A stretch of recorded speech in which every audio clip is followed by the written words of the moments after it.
What's up mga ka-Reyna? Doktor ni Reyna nagsalita na kung bakit nga ba madalas na nagsisisure o inaatake si Reyna. Ito pala ang tunay na dahilan. Mga ka-Reyna, bago natin ituloy ang video na ito, maraming salamat muli sa ating lahat. Salamat sa mga nag-subscribe. Salamat sa lahat ng nanonood tumatangkilik sa aking munting channel. Lalong-lalo na sa nag-sponsor upang maibalik sa kanyang doktor na si Dr. De Los Reyes na inisponsoran nga ng Japan Group. Kaya naman maraming salamat sa inyong lahat dahil naibalik na nga si Reyna sa kanyang doktor na kung saan ay nakita natin ang improvement ni Reyna noong transfer na sa doktor na iyon. Maraming salamat din sa lahat ng mga individuals, senior citizens, mga OFWs na katulad ko, saan man tayo ng dako ng mundo, Luzon, Visayas, Mindanao, sana ay nasa mabuti tayong kalagayan. Ito na nga ang pinakaaantay nating update mga ka-Reyna.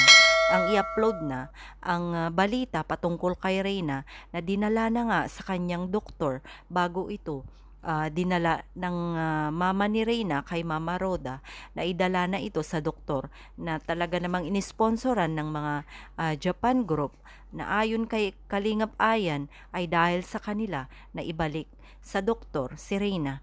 Na ayon nga sa kanyang doktor ay maraming iniinom si Reyna na wala sa kanyang reseta noong dinala nga sa kanya si Reyna. Kaya naman napagtanto niya na kaya nagsisisure at inaatake ng madalas si Reyna dahil na-overdose na nga ito at napaparami ang kanyang iniinom na gamot. Kaya naman nagtitrigger ang kanyang katawan at hindi kinakayanan ng kanyang katawan. Kaya ganun na lang umasta si Reyna kung inaatake siya.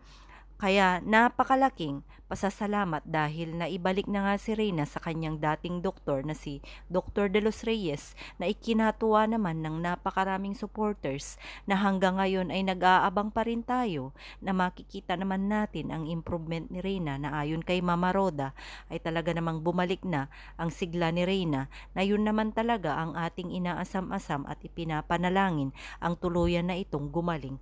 Kaya mga ka-Reyna, kung makikita nyo or napanood nyo na ang in-upload ng mga K-Boys patungkol kay Reyna kung saan sinundo sila ito at dinala nga sa doktor, napakasayang pakinggan ang mga sagot ni Reyna dahil marami na raw siyang nagagawa sa loob ng bahay at syempre sa kanyang pansarili marami na siyang nagagawa kaya natuwa rin ang kanyang doktor sa kanyang mga sagot.